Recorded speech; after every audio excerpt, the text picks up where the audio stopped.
Hello, hello, hello, everyone. I see you already got people in the chat. Hey, Jessica. Hey, Al. Um, we're gonna jump into this really quick. Thank you guys for joining me for another live video. Joining me today is a very special guest. You guys already know her, and she's been with me in a couple lives. And so coming down on another episode of Black Gay Comic Geek Safe Haven, it's Fantastic Frankey. Yeah. Hey, how's it going? What's up, y'all? Yo, I'm good. I'm good. Thank you for Thank you. having me again. Well, I mean, thank you for being willing to do this. Like funny enough, like when I made the suggestion to my audience of me thinking of doing another live talking about WandaVision, I was like, yeah, I might ask Fantastic Frankie if she's willing to do it. I had a couple people already like, oh, I love Frankie, I love Fantastic Frankie. So you got fans over here on Black Gay Comic Geek Show. So Oh, thank you guys. I miss you, YouTube, a little bit. But yeah, we haven't really spoken that much about like WandaVision, or I haven't really seen you post that much about it. So I actually don't even really know what Like you my think. thoughts on. I Yeah. think it. Um, it's. I have this like paper that it looks like a conspiracy theorist, right? Where I have all these things, and I'm like, I think I mean this means this. I think this means that. But this is the first time I'm taking something from the MCU, like I don't know anything about it. Um, so I haven't been like really dropping my comments on things that I think because Marvel has already shown me that they're doing their own thing with the MCU. Like once I saw what they did with like the scrolls and stuff and Captain Marvel, um, I knew I was like, this could be the House of M. It could be something, you know. Doctor Strange may show up, all this stuff that I like have in my head, but then I'm watching it, I'm like, or it could just be something totally different. So I'm Yeah, just so trying to like you catch already it. got a comment right here. Somebody looking like, hey Frankie, hey sis. So yeah, you got fans over here. Oh, thank you, thank you.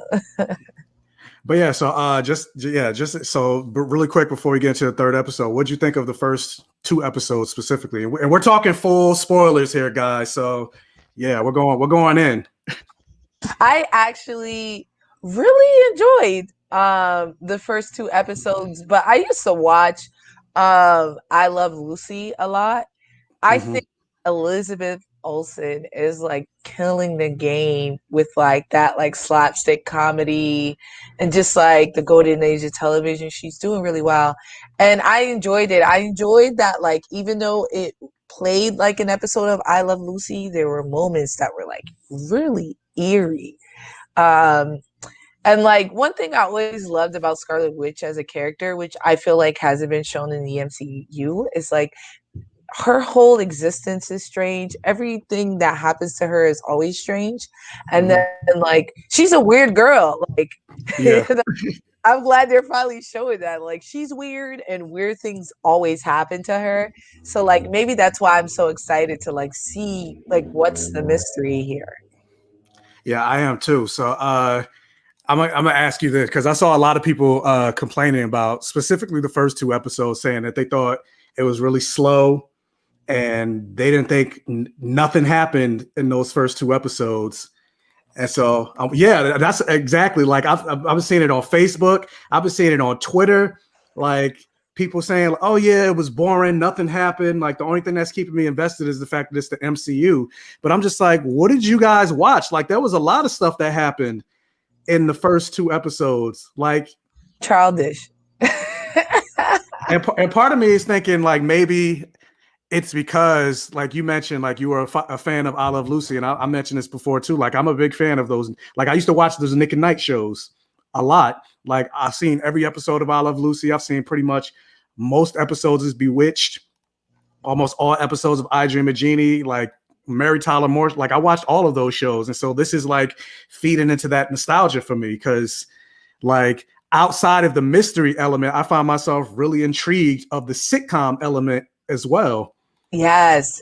And I mean, the directors are incredible. Even like the shift from like the studio audience to like the single camera where like it went from square to widescreen, and like the way that they're like paying homage to genres in television. Um, to also kind of serve for that nostalgia, probably for Wanda, right? Like Mm-hmm. this is when she felt safest, when she was like watching TV and stuff like that. And I like it. Like it's a think piece that you're working. I know something is gonna happen, and maybe it's because I've been watching Attack on Titan, and like Oh, they just started getting busy like yesterday. So like yeah. I've been conditioned. I'm like, all right, I'm gonna wait for y'all, but like when it's time, it's time. And like the delivery is I the didn't best. see yesterday's episode of Attack on Titan, but oh boy. Oh, if you saw the episode before last, then you still good, like in terms of action. But like for this, it's like you get to see like if you're looking, you notice things, right? The commercials, Yeah. even what people are saying and the moments. It's like something is afoot. Like let's find out this mystery. We got time. Yeah, What there's what only y'all doing? exactly we sitting at home doing nothing like y'all being impatient. I think it's a lot of entitlement partly because I did see one person did say in my in comment section that they was expecting like they wanted some action. And I'm like, that's not what this show advertised itself to be. Like, I feel like for a lot of casual MCU fans, like that's what they're expecting. Like they will be more excited about like maybe Falcon and Winter Soldier Mm. than like I don't know. I feel like They're this is gonna be more. mad when they see that too. They're gonna see Falcon and Winter Soldier, and it's just gonna be the Falcon like talking on Twitter because everybody call him Black and Black. Y'all gonna be tight, tight. Y'all gonna be tight. Oh my Yeah, gosh. it's gonna be. I feel like it's gonna be some of that. Wait a minute. I gotta thank you, Bria Ashley, for the $3 super stick. I said $3 super sticker. I appreciate that. Thank you so much. But yeah, because I know you only got an hour or so. So let's jump into episode 3. So what did you think of episode 3? I really like episode 3. First of all, I love that actress with the big mouth. I forgot her name. The one who played Gotti? Doctor. I Wait, don't know. wait, you're talking about the neighbor, the best friend? Yeah. Like her best friend neighbor. I forget her name, but At, she was at, in Into the Spider Verse. Catherine Hahn. Yes, I love her. Like she plays that panicky well-being, like, and it's just getting in my head. Like seeing the sword symbol, seeing that Monica Ben knew what's been going on here and stuff like that. Um, I don't know. I don't know. I really like there was to me so much more for us to go on and to build this mystery like in our own heads. And I like this game that they're playing. They're playing this game where it's like we know y'all gonna do these theories on your own. So let's give y'all a little like it's like Yes, to what give is you a little it? nuggets. Yeah, little nuggets to pick up and see where you guys pull up. Um so yeah, I like that. I really like that. I love the whole pregnancy thing. The scene where she was talking about her brother. I was scared for Monica. I was like, yo, you in danger, girl. Oh Like yeah, I felt that because, granted, part of me, the black part of me, I was like, if this white don't back her ass up, stepping in a Monica Rambeau, but the Marvel fan of me was like, yeah, Monica done fucked up. girl, you in danger. Um and it was that also I don't know if you guys know this, but I'm a big fan of Mad Men. And that story, I love like small little things they do. The story she was telling Monica when she was sitting on the thing was from Mad Men. So she was talking about working for Don Draper Yeah, during that whole thing. I don't know. I just thought that was a really cute because that actress is from Mad Men. She plays Don Draper's assistant, secretary. Well, they called her secretary. He yeah, hired her because he didn't want to fuck his secretaries no yeah. more. Excuse me. Sorry, YouTube. No, you could curse, but just don't say the N word. Oh, okay, cool. Fuck, Please. bitch. But yeah, But I see James is in the chat. What's up, James? Episode 3 opened many doors I wanted to see. Yeah, like I feel like a lot of the complaints that people had, about episode like the first 2 episodes. I feel like if after this point, if you still think the show is slow, then I don't know. Maybe this show just isn't for you. I don't know. Well, it's what people come into. Like I was saying when I mentioned Attack on Titan, right? We Yeah. used to, when we watched Attack on Titan on site, episode 1, people getting eaten, dead, done, right? So then we watched 4 episodes of exposition and building up, and we're all like, like I did not come here for that. And I'm like, let me send a message to James real quick, see if he want to pull up. yo, tell him, come here, James, let's go. But yeah, the same thing with WandaVision. Like every time we've seen her in Ultron, we've seen her in Civil War.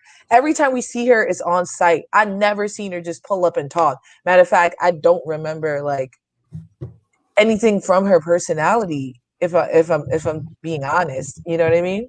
Yeah, for the most part, we haven't really got. She's just in the back. She's just been in the background, part of the Avengers cast. I remember she with Smoke. When they met her, it was for Smoke, right? She walked out and was like, "What y'all niggas doing over here?" Oh my god, I still said it. Oh, I'm so sorry, y'all. She rolled up and was like, "What y'all doing on my turf? I'm here to fight y'all," and then dipped, right? And then for the rest of Ultron, she was just ruining their heads. And then every time after that, even the events of Civil War occurred because she was wilding on the mission they were on. So now it's a stark difference where we're seeing her personalities, we're seeing her dreams, her fears, and it's like, who is this? You know, so I could see why some people are frustrated. And actually, and it kind of worked, like especially with them. This is like the first time they've mentioned her brother since Age of Ultron, and like I literally just a couple days ago just went back and watched Age of Ultron. And actually, when I went back and rewatched it, because a lot of people hate on that movie, and I don't think it's as bad as people will pull it out to be, especially considering now that we know all that we know now. It makes it a lot better because there's a lot of gems. I didn't know people hated Age of Ultron. There's a lot of people that hate Age of Ultron. I mean, and I think to my point that I said earlier, people forget, and the MCU keeps on letting us know. The MCU is not Marvel Comics. They're inspired by Marvel Comics. They're going to pull runs and stories for them. But every comic book line they've taken, right? Age of Ultron, Infinity War, they make it their own. And the sooner fans accept that, the sooner they can enjoy the content for what it is, right? And me personally, I didn't realize it until I saw Captain Marvel, and I was like, oh, so they're just doing whatever. You know what I mean? And I was like, all right. And then it just made things better. And like, so what? Thanos is this like nuanced character who's not this like cartoonist villain who's trying to impress death. That's fine. Like, you know, the Skrulls are now refugees trying to get over this wall. That's cool too. Instead of villains, yeah. Exactly. So it's like, you know, Wanda is now, although I'm not even gonna get into that. But yeah, so like I'm here.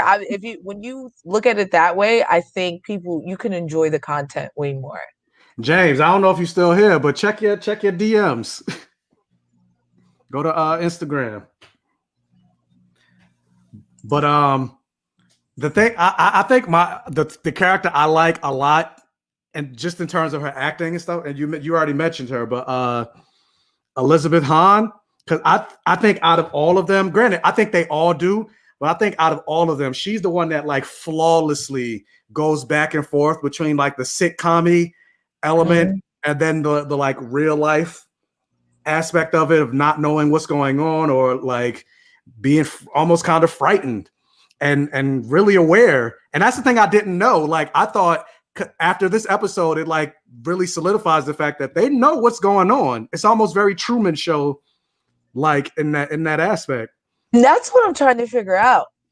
So it's clear now that she's gone. Monica knew from Rip. First of all, I love that they gave her Geraldine. That's the old school black name. Yeah, old school black name. Okay, her no more. But either way, I felt like okay, so she's acting like she knows. Like when you look back, when you rewatch the shows, you can tell that Monica's like trying to figure out what's going on there. Mm-hmm. But like the other characters, like oh boy who was cutting down the fence and stuff like that, do they know what's going on? Are they figments of her imaginations that she's met?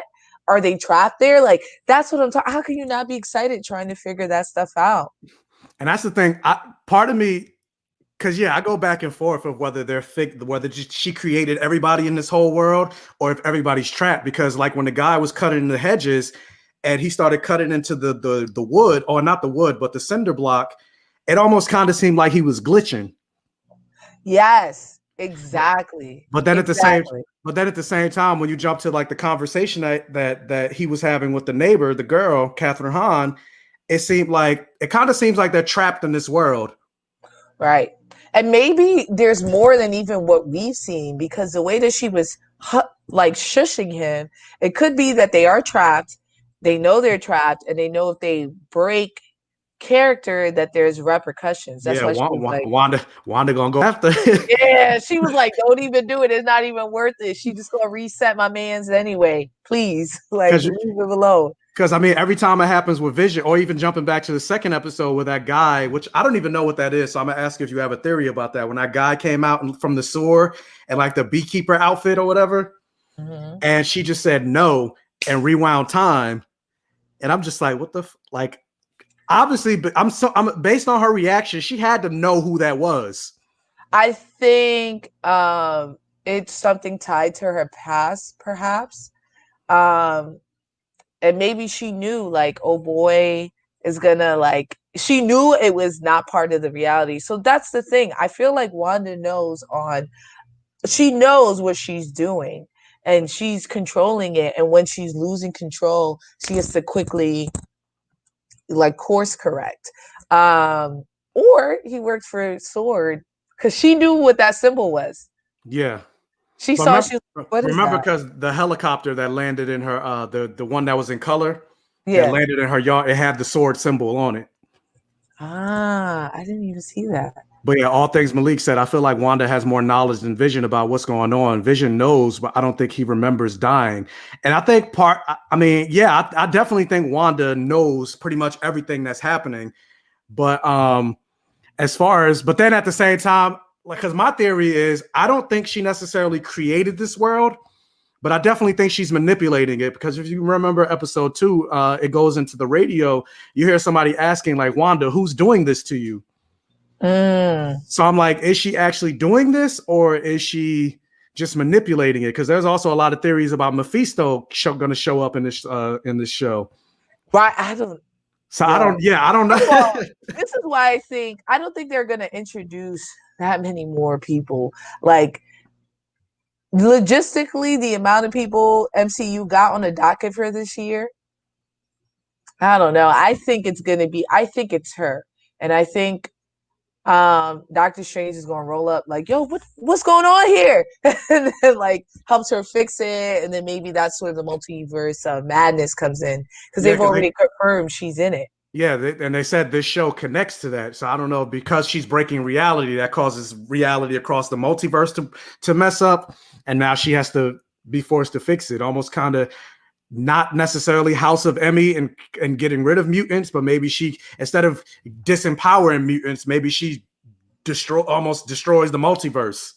Right. I think she's going to create the multiverse, because in Spider-Man Far From Home, they insinuated that there is no such thing, and it could be ignorance. But at this point, especially since he's already part of Sword, right? They proved that Nick Fury was already part of Sword. At this point, they're out there worldly universe traveling people. You know what I mean? If there was a multiverse, they wouldn't shoot it down. So I think there isn't a multiverse yet. And that's also how they're going to bring in the X-Men and stuff like that. She's going to create the multiverse, and then whatever happens there, and then the X-Men are there, kind of like what the Flash has been doing to like bring in more people to the Arrowverse, right? Oh, it's the multiverse, I think she's going to be the snowball effect for that. Yeah, because I know a lot of people were saying, oh, by the end of this, maybe she's gonna, instead of saying no more mutants, maybe say like make more mutants or whatever.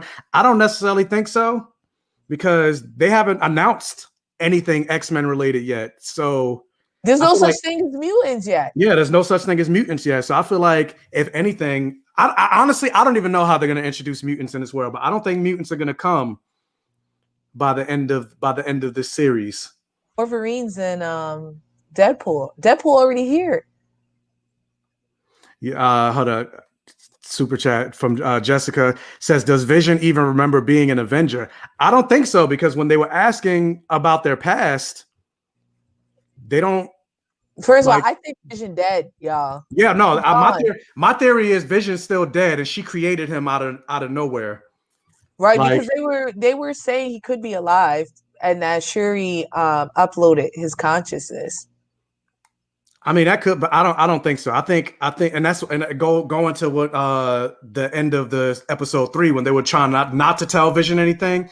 Like, I feel like he's dead, and then also jump into the episode 1 where the guy was choking, and you could kind of see that Vision wanted to do something, but he couldn't until Wanda gave him permission. Right. So I think part of that is because he's dead, and she's essentially controlling him. Poor poor Wanda. Her life always sad. And I'm glad that they're like focusing on the tragedy that is her. And that's what I like about the first 3 episodes. Every time I watch things, I feel like my theories are supported and then disputed immediately. So then it's like, yo, I think Vision's alive. Maybe they uploaded it, and then like to your point, like that scene, then I'm like, damn, maybe he's dead. And then like I'll watch something else, I'm like, no, but he's breaking out. Like when he was speaking to the neighbors, right? He was being inquisitive on his own, which means he has some sort of psyche that she can't control, right? Mm-hmm. For him to venture off and do things on her own. Or was she I don't know. I don't know. Or is she just good at it, at making fake people? And she gives them sentience. But yeah, Al said don't forget Fantastic Four. So I'm like, maybe that'll be the way. Because I do find it interesting that they announced Fantastic Four before X-Men. You're saying like that's going to be the way that they get her, or maybe I'm just saying mutants. Like maybe that could be the way.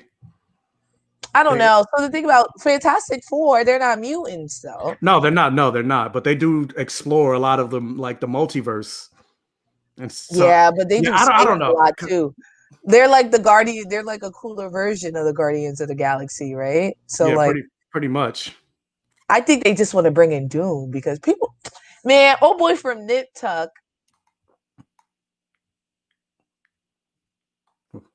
What happened?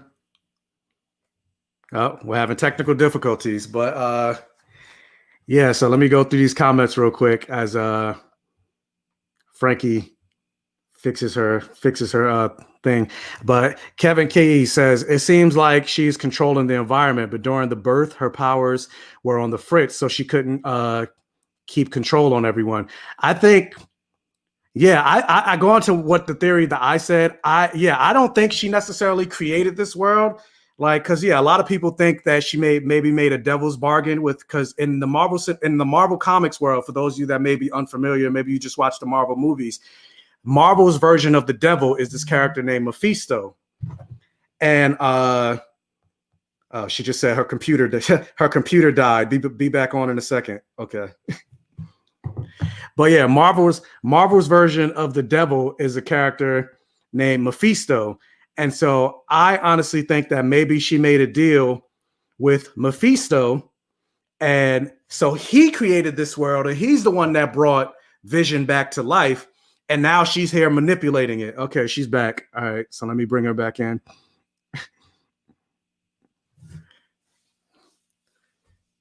And she's gone again. But yeah, so that's ultimately what I think. But I don't know, because it also seems like she has the power to, just like she did with Geraldine in this episode, she has the power to eject people from this world.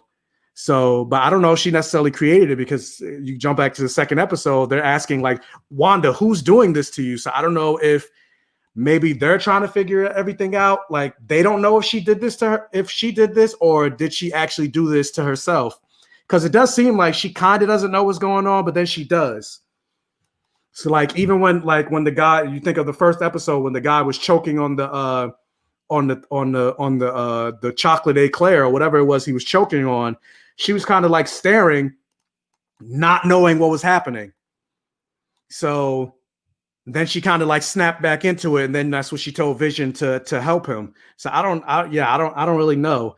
But hey, how's it going, Terrence McDale? He said, wasn't that Rhodey on the radio? No, that actually wasn't Rhodey on the radio. If you remember, if you saw Ant-Man, the character played by Randall Park from Fresh Off the Boat, his character was Jimmy Woo. He was like a FBI or CIA agent. That was him. That was on the radio asking Wanda, who's doing this to you? So I'm assuming now he's a sword agent. So I'm guessing we're going to see more of him in episode 4, because now that Geraldine, Monica Rambeau, has been kicked out of that world, I'm going to guess we're going to see more of the real world outside of the sitcom world, because there's only like 9 episodes. So we're about to be in episode 4. So we're almost pretty much at the halfway point. So we're going to see more of the real world, I'm assuming, after this point. So, yeah, Rob, they're not touching on mutants for a while. I agree with that. I don't think they're going to touch on mutants for a while. Let me find out what's happening with Frankie.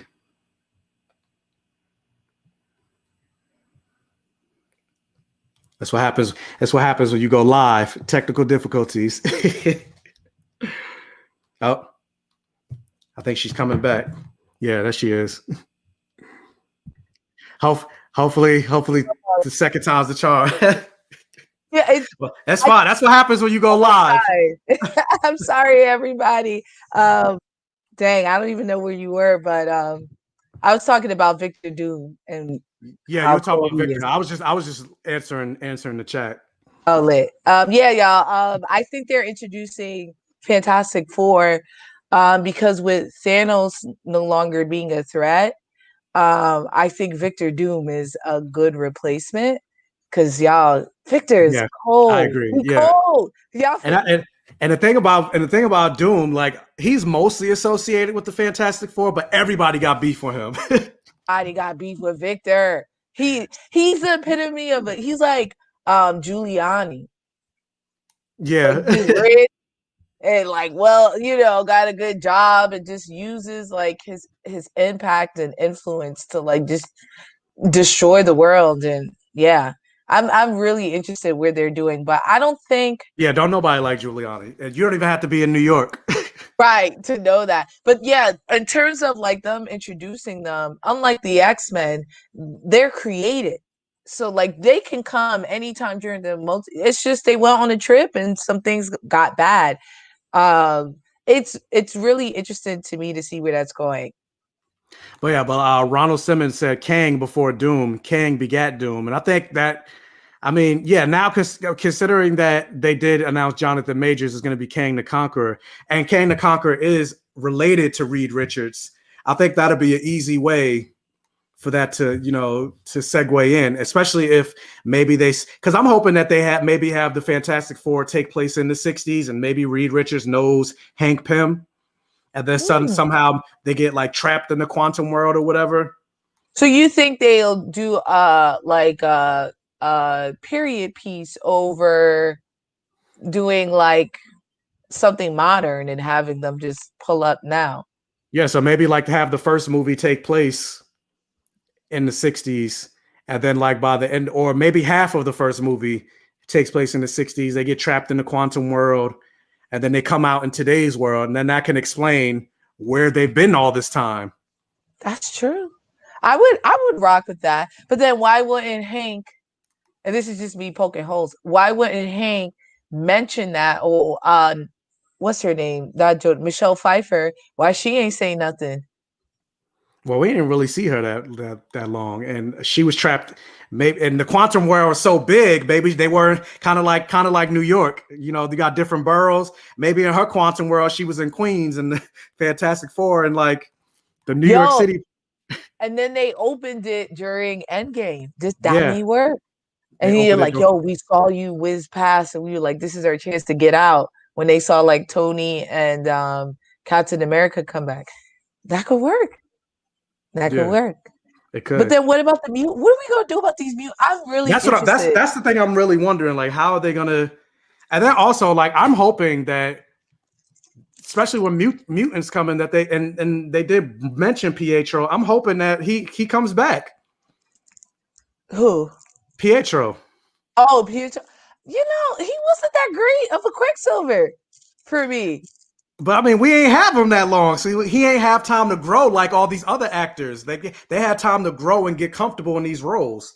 Like when you think of Chris Hemsworth Thor, when he first showed up as Thor, it was like he alright, but then he had more time then he had the Avengers, Thor: The Dark World, which wasn't a good movie, but he started to get better until you got Ragnarok and then Endgame and Infinity War.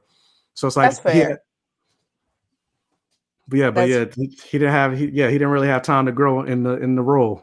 That's true. But you know what the biggest, I think, reservation with that is that Charles Xavier is nosy. Ain't no way all this stuff is going down on his world. You know what I'm saying? Every MCU movie, Charles Xavier would have sent a squad out there, even if it was the C squad. You get what I'm saying? Elementals in Europe. All right, let me send Jubilee and the youngins out there. You know what I mean? Ultron is taking over Sokovia. I'm gonna drop it as a meteor bomb. I gotta send my Omegas because I'm not playing around. Yeah, You know, like he's nosy. That's why he got a jet and pretty much. Cerebral to be nosy. Like I just Yeah, can't. because even in the current King in Black running that's going the event that's going on in Marvel, like he sent like 3 X-Men to go find her. He was like, I'm not sending everybody in Krakoa, but let me send. He don't even like to mess with people in this version. You get what I'm saying? His Yeah. whole thing is being isolated, and he's still being nosy. So I'm really curious of how they're gonna bring X-Men, especially considering like you have ancient X-Men like Apocalypse, or even not even going that far. You got Wolverine and Mystique who were born in like the 1800s. So how are you gonna explain like those characters not being around, especially with the Shield connect? You mean to tell me Nick Fury ain't recruit Wolverine?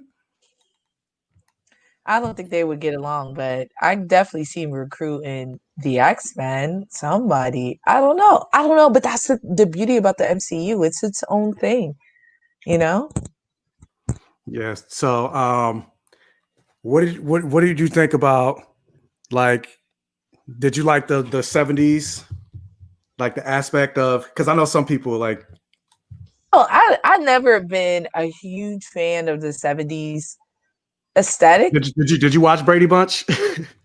I did. I did watch it, and then I remember watching the movie, the one where Greg started liking Marsha, and Yeah, it creeped that's the me only out. thing of Brady Bunch I saw was the movie, and I thought I thought that was a little weird. Yeah. But I mean, I've never been a fan. I mean, the fashion, I like the boheme, but and Rent. I'm a big fan of Rent. That came out. No, that's the 80s, right? Yeah, yeah. This You talking about the musical? mhm. Oh, I love that musical. Came That out was 70s or the 80s. the Rent came out in the 90s. Oh, so what is it based on? La Boheme or something? La Vie Boheme. Yeah, I think that came out in The 70s. yeah. Whatever. Either way. Yeah. Right, because it had to come out in the 90s because Adina But yeah, and Rent Tay was Diggs. the first Broadway musical I saw when I was in high school. You young for that, yo. A lot of sex in that. But yeah, so the aesthetic is not my thing, honestly. The 70s, but the 80s, I'm a big fan of the 80s. I can't wait for that. And the 90s. Yeah, I can't wait. I can't wait for that. In the 2000s too. But real quick, listen to Jessica here, folks. Please, guys, if you're in this chat, thank you for joining us. And if you can, please hit that like button to help with the YouTube algorithm, to let YouTube know we're the hottest place to be on YouTube. Thank you guys for joining us for this WandaVision chat. Yo, And, Ronald. all things Malik, real quick. Thank you for the $2.99 super sticker. Well, yeah, what are you about to say? Ronald from You Don't Know Comics is asking, how come Nick Fury ain't going out of his way to recruit more Black heroes? I mean, that's on Marvel too, because I know Samuel L. Jackson was like, "You mean to tell me Nick Fury ain't gonna show up in Wakanda?" Like, yo, but you know, he had issues. He was talking bad about them, right? Not bad, but he was like, "Yo, why haven't I been in a movie? Why am I not in Civil War?" He talked about it, and it makes sense because it's like you got the team that you put together is beefing with each other, and you're not gonna show up. But they explained it through the scroll. That's not even Nick. How long he been gone? Yeah, I don't even know. But he's been busy setting up Sword. Or chilling with Sword. I don't know. I don't think he created Sword. I think he's been recruited by them and he's like, whatever, right? Like I think they were doing their own thing. Wait, he said he ain't scared of all these superpower white people.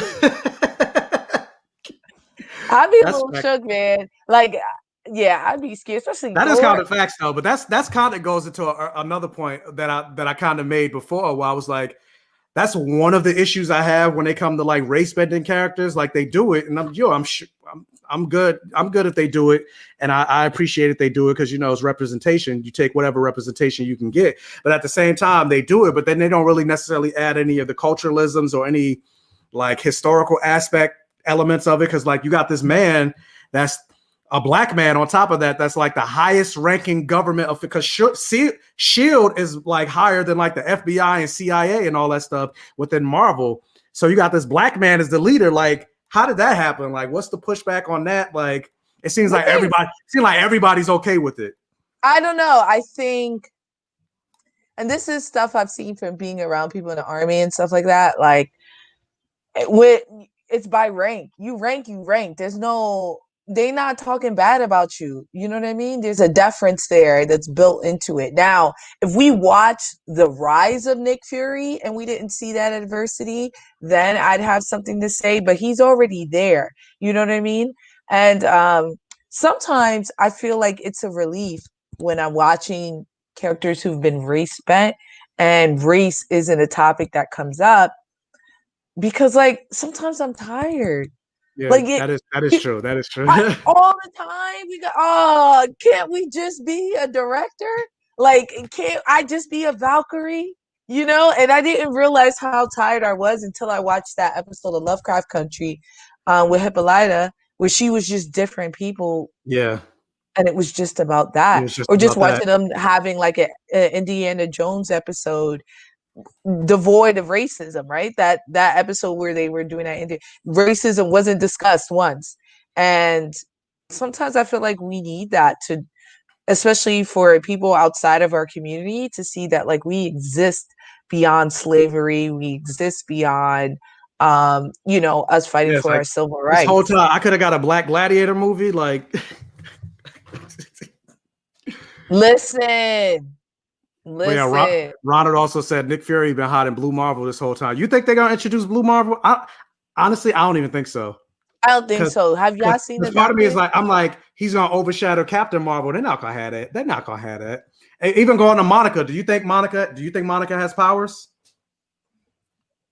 Or is she normal? No, I think she's just an agent. Yo, Photon not getting. You think she's gonna get? Because I know she's supposed to be in Captain Marvel too. Her and Kamala Khan, Miss Marvel, is supposed to be in Captain Marvel too. Yeah, I think she's gonna get it. I think she's gonna get it either from whatever happens in this series, right? Like it could be that Wanda gives it to her in the multiverse when she creates a multiverse. But I don't think she has it now, or she would have got bugged. We would have saw a fight scene instead, right? She would have been like, nah, you ain't kicking me out of here. And but maybe she doesn't have it in this fictional world, but now that she's out. It's saying Monica could get powers probably by being around Carol. Could be that. Carol. That could be that. Because I mean, yeah, she does look up to Carol now that she's older. And she remembers her. Yeah. Yeah, I So don't know. I don't know either. But so my question, because I mean, we kind of know the Young Avengers are coming at some point. And so now that Wanda gave birth to the twins, do you think, at least for now, that they're real? Like, how do you think do you think the show is going to end with the twins like growing up or staying kids, or do you think she's going to have to get rid of the Get rid of kids the and kids. that's going to cause her to snap? Or Has Wonder maybe she has to make anything? maybe she has to make a choice between keeping her kids alive or maybe keeping Vision alive, but she can't have both. I think, yeah, I learned that from Wonder Woman. Our superheroes cannot have it all, okay? She not getting them kids, y'all. She's not getting them kids. She done. She done, boy. Yeah, no. I think they made it that way so that like we can like all get super excited off of it. But no, I don't think so. But I do think at some point they're gonna bring them back because they are dropping, like we're getting Kate Bishop, we're getting Miss America, America Chavez. Like they're gonna do Young Avengers at some point. So at some point her kids have to come back because they're the two most prominent Young Avengers. I don't know. That's what I'm saying. I don't know. That's what I love about Marvel, right? I don't know. I guess my thing here is that I see Marvel has mapped out for the next 5 years, right? Yeah. 5, 6 years of content, and I see Young Avengers in it. That's why I'm reserved, right? Like I haven't seen the Young Avengers in it, so I don't think that's popping off. No, I don't think that's popping off. They haven't announced it, but just the things that they have announced, like it's like the writing, because like I said, Kate Bishop. Right. There's a rumor that Patriot is going to show up. Ronald mentioned it. There's a rumor that Patriot is going to show up in the Falcon and Winter Soldier. That's another Young Avenger. Miss America, I mean America Chavez. She's another Young Avenger. We already got an adult Cassie Lang for Ant-Man 3.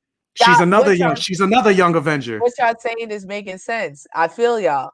And what I'm saying is don't be disappointed. I feel like I'm gonna be hella disappointed. I'm trying to brace y'all, okay? On a logistical side, right? They're setting it up. Yeah, even Kang the Conqueror, like a younger version of him. He's a Young Avenger. I feel y'all. It makes sense. I'm saying Marvel would have had it scheduled in there. Logistically. Al speaking to me right now. He's like, Mike really want that Wiccan Hawkland representation. Yes, I do. I want some gay superheroes. That's what it is. Yo, that's what it is. Well, they're doing in the internals. Yeah, but that's probably gonna be some old blink if you miss it bullshit. Oh, absolutely. You think you watching Chandra right? No. Yeah, that's exactly what. Like, I'm not all that excited about that. It's gonna be as gay as Montoya or you're gonna see a moment where maybe they're holding hands in the background, and then that's it. Kind of like Avengers Endgame, where they were like, "Oh yeah, we got some nice gay representation in the movie," and it was like Joe Russo just saying, "Oh yeah, I lost my husband in the snap," and it's like that's it. It's gonna be you're gonna be mad because there's more gay energy from Captain America and the Winter Soldier. Yeah, Captain America and Bucky. Yo, that homoerotic stuff. I was like, this is hot.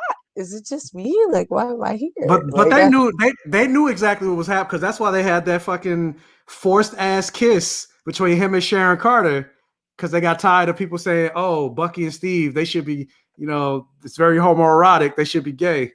Ted said a gay kiss in the background so they could edit it out for for China. Yeah, I mean that's what happened. That's what happened in fucking Star Wars. The Rise of Skywalker, they had those two lesbians kissing in at the end of the movie, and then when it went to China, they edited it out.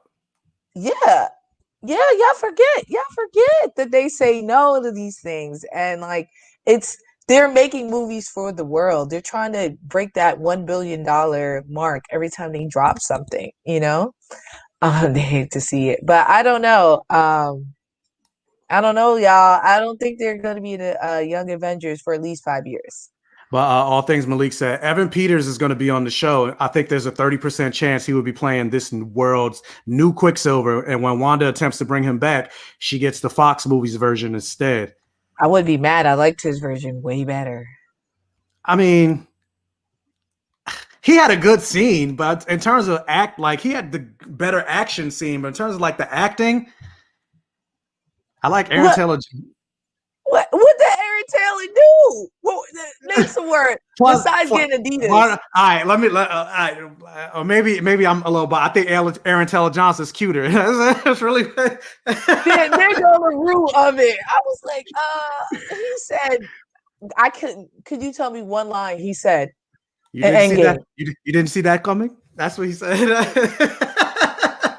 I mean, you got me. You got me, Shay. You won. You won the game. You won the game. I think they're both exceptional actors. I personally, and maybe because I'm a big fan of Ryan Murphy, am a bigger fan of Evan Peters than Aaron Taylor. Like, what was the last thing Aaron Taylor has done? Yeah, he hasn't really done. He's done indie stuff. I don't know. Well, so has Robert Pattinson, and he Batman now. So, anything's possible. Yeah, anything's possible. What did it say? Okay, Michael, what did Aaron Taylor do? Because this dude was on for like 5 seconds. I just told you. He was cuter. He was cuter. He was cute. And you know what? That's a good. Kick-Ass, but Kick-Ass was so long ago. Yo, Chloe Montez is like 28 now. Yeah, she is. She's a girl. She's a grown-ass woman at this point.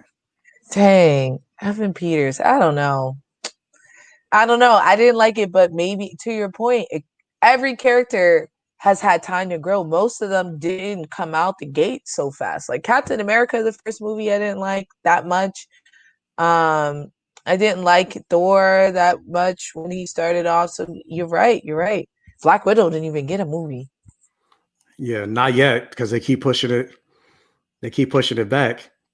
And I mean, like a Black Widow movie, I feel like would have worked maybe after Winter Soldier. That's when they should have did it. And then not even just like, I feel like because they built the relationship up between Black Widow and Hawkeye so much, and we never really got any payoff. It should have been the two of them in the movie. And we finally found out like what the fuck happened in Budapest. Like they keep mentioning it, and we never got any. They said we're gonna find out this movie. But they said Hawkeye's not in it, so how does that make sense? Oh yeah, I don't know. They could say it, and then they love to do little surprises for us, right? Yeah, I mean that's true. I don't know.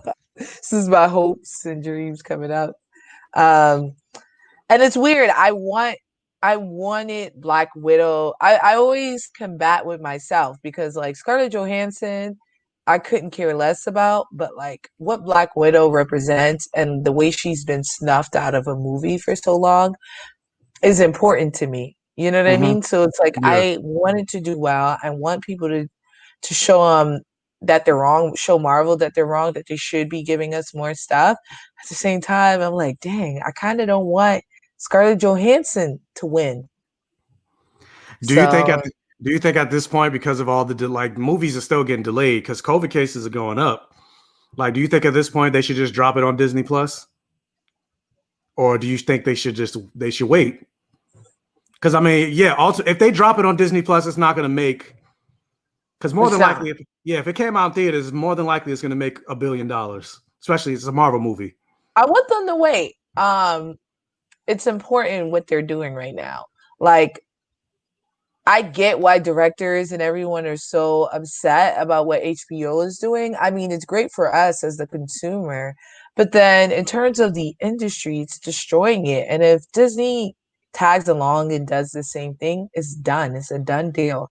And like cinema may be gone as we know it. And like people don't realize the experience you get from having like Dolby sound and stuff like that, and an IMAX screen that you just can't. People watching WandaVision on their phone. Seats vibrating. I love sitting in Dolby Cinema. We watching WandaVision on our phones. What? Yeah, it's not the same. They spent $25 million for you to watch it from your cell phone. That's crazy. And when I read that shit that every episode is $25 million, I was like, especially the first 2 episodes, even the 3rd episode, I was like, where's that money going? Yo, because it's not like it's effects heavy. Maybe after the effects are impeccable though. That's like top is what you watching. Yeah, and that's something I was gonna mention going back to WandaVision. Like, I feel like the filming of this show, every episode, like I feel like it's just fucking brilliant. Especially when you get to the end of this 3rd episode, and like after Wanda basically turns into the fucking Dark Phoenix and kicks Monica Rambeau out, and she says very sinisterly, like, "Oh, she had to go." Like when Vision came in, it was like, "Where'd she go?" She was like, "Oh, she left," and it was like looking evil as hell. And then like the aspect ratio just like shifted, and then like the music got real dark, and then they show her get ejected. Like, I thought that, like, from a filmmaking like, I thought that shit was brilliant. Absolutely. First of all, whoever their composer is killing it. He on the keys. I love watching something and feeling their work. Like, you're watching, you like, yo, old boy is working hard. And I felt that with him. Yeah, I love the cinema there. I think that's where a lot of the money is going through. Even the editing, like you said, the aspect ratio changing midway, but in a seamless way where you could blink and miss it. Where they change it from a studio audience and they change it to a single camera show, you can see those changes too. Even the color blocking from it being black and white and then her touching things in vibrant color, that stuff is hard. I thank you, can't wait Jamie. for the details. Jamie said Christoph Beck is the composer, and thanks for that. I mostly know him as the composer for Buffy the Vampire Slayer. First of all, you already knew anyone who graced Buffy is going to be up on these projects. Yeah, and Sean G said, "I can't hear the Dolby sound over the COVID coughing." That's exactly why I'm not going to theaters. As much as I really want to see, like, I don't know if you saw the trailer for Godzilla versus Kong. I would love to see that shit, especially on a Dolby Cinema with like I want to see that shit on a big. I want to see that shit on a big screen. Granted, I think the movie's gonna be trash because I didn't think Godzilla versus King of the Monsters was all that good, but just the eye candy of it, I would love to see that on a big screen. But I'm not going to no fucking movie theaters right now. Well, I live in New York. We can't. But y'all, why y'all excited about King Kong? Like, when was the last time King Kong was good? I just so good. Like, I see it all over my timeline, and everybody like King Kong must be lit, and I'm like, y'all. That's what I was saying. The trailer looked good. I don't think the movie's gonna be good. Trailer always look good, y'all. Because the trailer looked good for Pacific Rim 2, but the trailer looked good for Godzilla King of the Monsters, but so like, yeah, I think the movie's gonna be bad, but I still want that eye candy of 2 giant monsters fighting. That's like I'll get me so stressed. Hyping it up. Y'all be getting me so stressed. I was like, is Matthew Broderick in this? And I don't want to see it. Nah, I don't think. I don't want to see it. I don't want to see it. Oh my gosh. I can't believe that's so hyped. So yeah, we're getting to the night. Teddy Blues, he said, can't wait for a Full House episode. So I'm assuming they'll do Full House in the night. Because I'm not sure what show they're doing. No, I think the 90s is Roseanne, right? It depends. Because I don't know. Because I don't know what show they're doing for the 80s. The 80s maybe Roseanne. It started in the 80s. Oh, Roseanne started in the 80s? Like Company, was it? Whose Company? Whatever. There's plenty of like old things. She's an Olsen. They got to do Full House. Yeah. Yeah, I mean, yeah, that's true.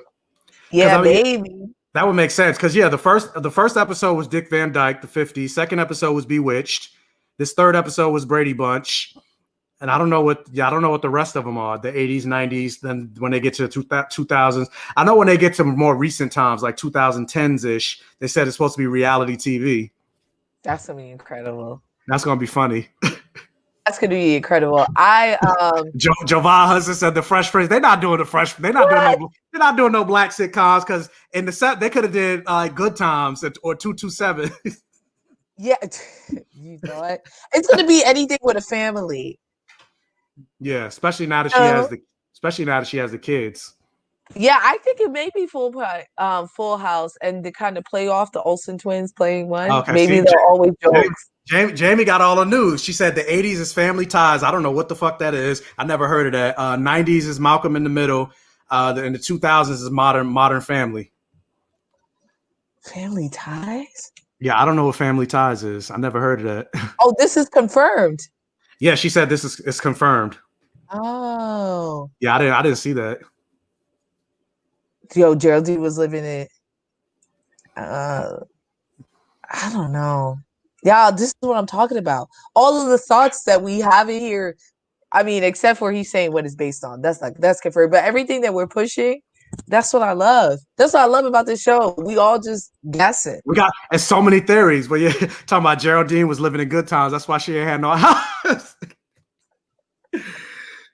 I was like, yeah, why the black girl? She don't got no house, but that's also because she snuck in. I think she got in. Like if you remember the first episode. Oh no, was it the second episode? You heard that banging when they woke up in the second episode? Maybe that was her trying to break in. Yo, that's possible. That's possible. Dang.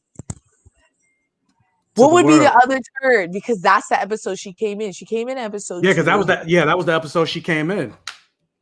And she said, I don't even know what I'm doing here. So do you think? And I think part of it is I think when she came into this world, she started to be overtaken by the sitcom aspect of it. Right. That's what I was going to say. Because you can see from the end of this episode, like after Wanda mentions Pietro, you see her like look off into the distance and she starts thinking. And then all of a sudden she remembers, she's like, wait a minute, he was killed by Ultron, wasn't he?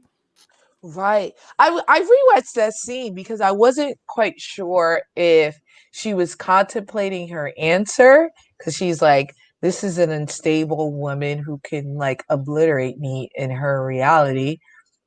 Or was it her recalling, like getting snapped in? Because that's what I'm trying to figure out. Did she infiltrate this area, this space?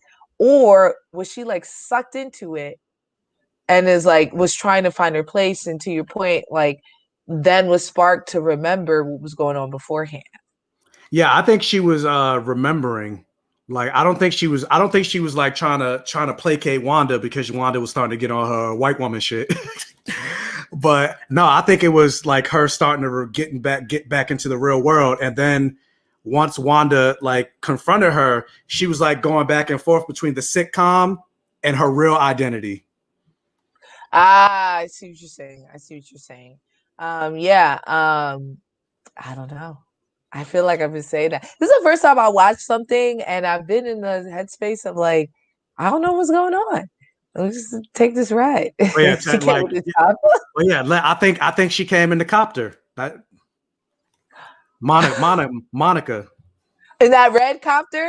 And the red copters, because Jimmy Woo is associated with Ant-Man, so maybe he got some Pym particles. Got her in there. I don't know. Like again, it's all theories at this point. I'm reading the chat. I love that theory. That makes sense. And they're saying the episode was glitching because Wanda was losing her focus, which I got. Everyone was getting autonomy because she's not focused on everyone. She's focusing on the baby. Yeah, on the baby, and that's a lot because it's two children that she's carrying. So I think she made one. I think she made both of them.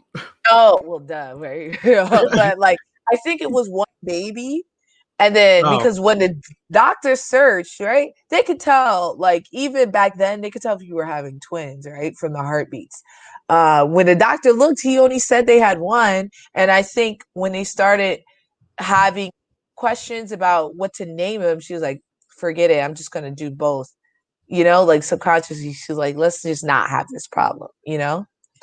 Yeah, I think so. I think so too at first, because I mean, yeah, because they were having that argument about whether to name it Billy or Ted or Tommy. And again, as a person that's been wanting these two characters from Young Avengers, like when they said those two names, Billy and Tommy, I started freaking the fuck out. Like I started screaming, like, "Oh my god, they said it! They said it!" They said it out loud. They That's said it why out. I think it's too good to be true, y'all. But I'm a cynic. So then when they gave birth to Tommy, and then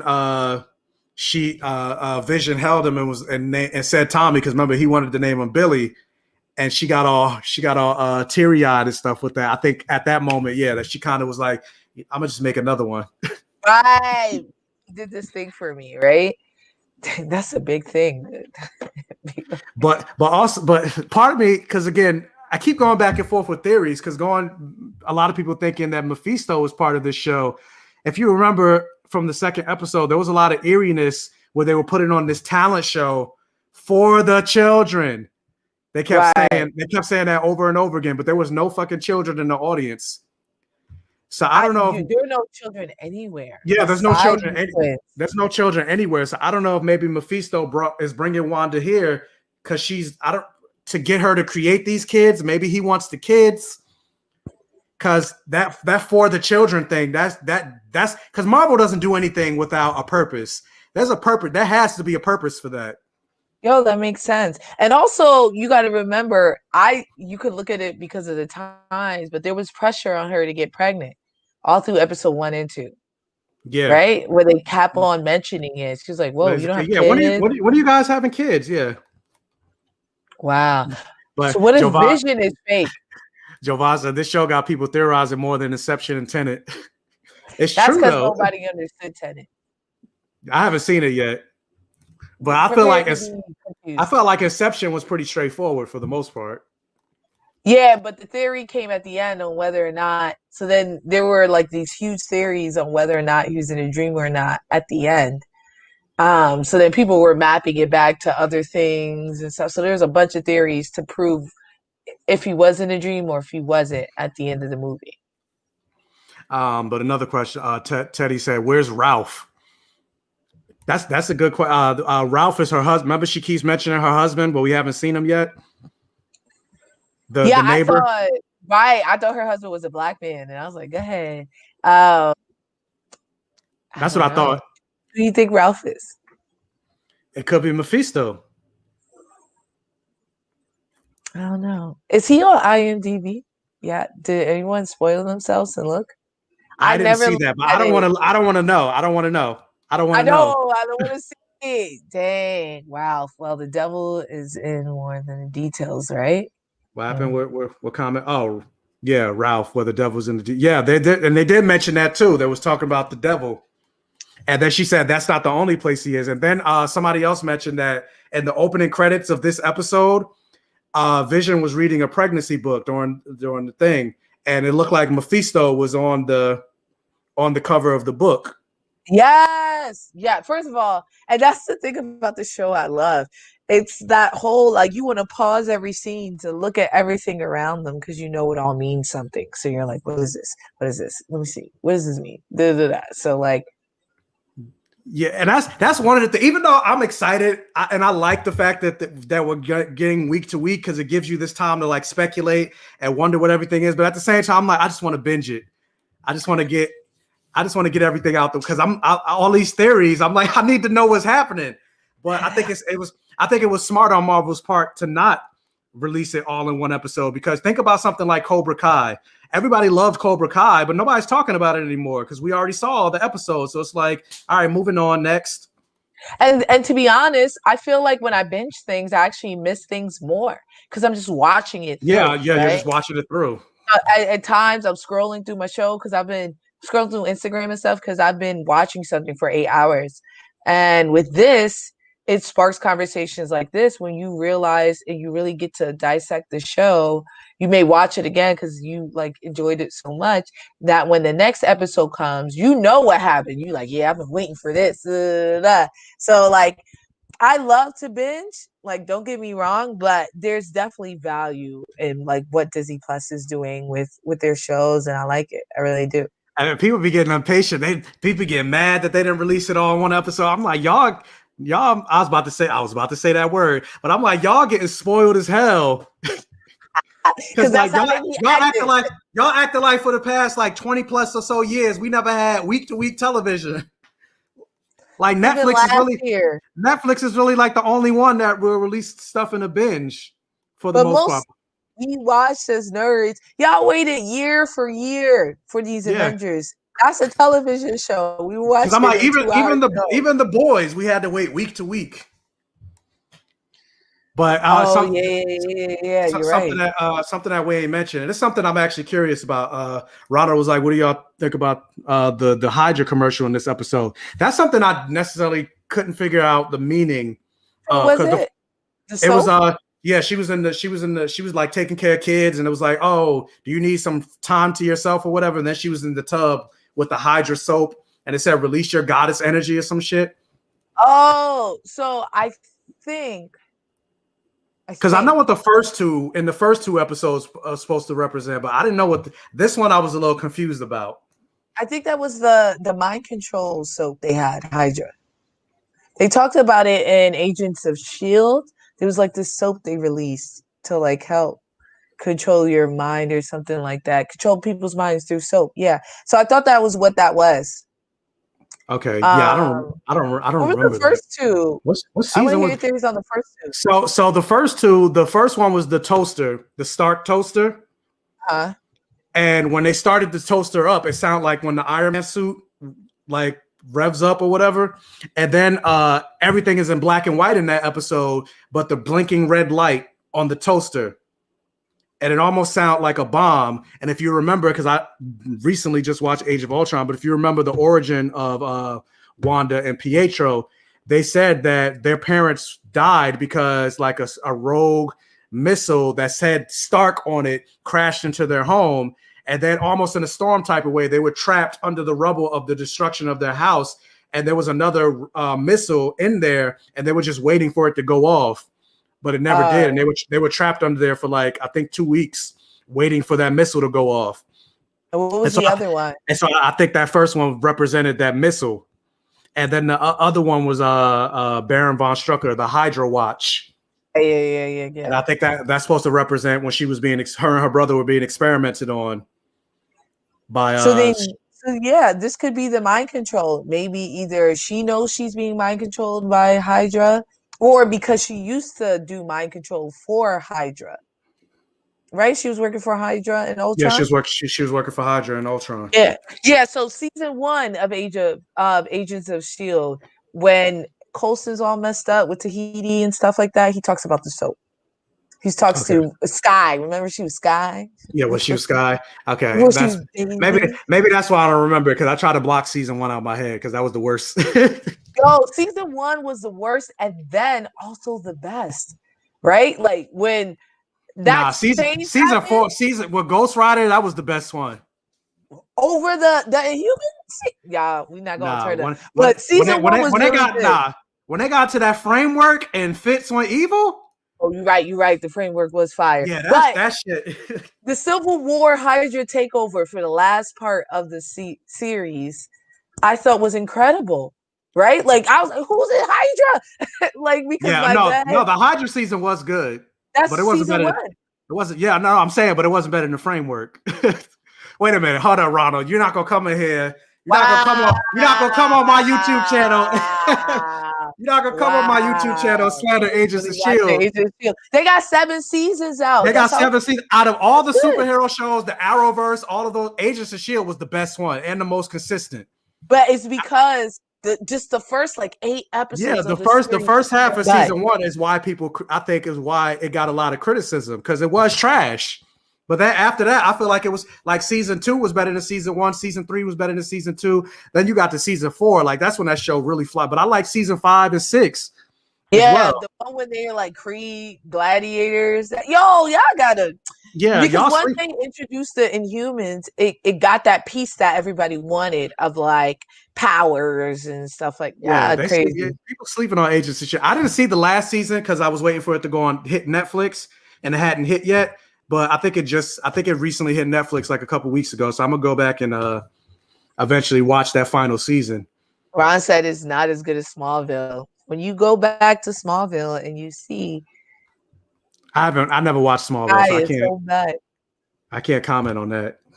I also hate Superman. Like he's stupid. His character's stupid to me. It's just like I just would watch him and I would be like, all right, there's this Italian boy in my class.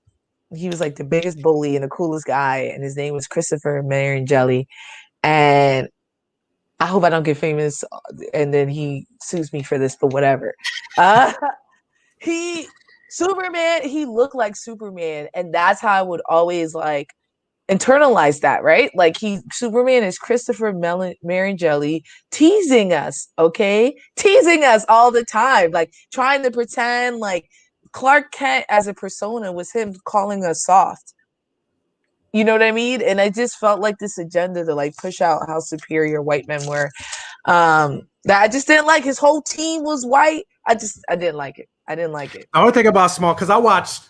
I said I didn't watch it, but then I'm like, I know I watched some of the first season, and I couldn't get into it for the most because there was a lot of stupid shit that they were doing that like kind of pissed me off because I'm like, Superman knows Lex Luthor as a kid, and he still don't know his secret. Get the fuck out of here. He knows Lois Lane as a kid. Get the fuck out of here. He knows this person. Get the fuck out of here. So I'm like, fuck this. I'm like, fuck this trash ass. I got to like season 4. The only thing that kept me kind of interested was I was like, Tom Welling is kind of hot. So, but even that wasn't enough. That's a timeless piece. If you've seen him recently, he still look good. Recently, like when he was on the Crisis of Infinite Earths, and now he got big, like buffer. I was like, wait a minute, Tom. How you doing? He looks shorter. Is that me? He looks shorter to me. No, to me, he got tall. I don't know. He was always tall, but like I stopped watching Smallville season 4 or 5. That's a tall drink of milk.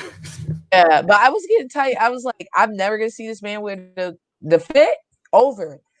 Like he was going to over it, so then I stopped watching it. But I guess it's the same problems with Gotham. Like, yeah, we want to see an origin story for like season 1, and then I want to see you go through like the trials of like year 1 of Batman. I want to see the trials of year 1 of Superman. Like, how hard is that for you? I don't want to watch you fight people in your athleisure.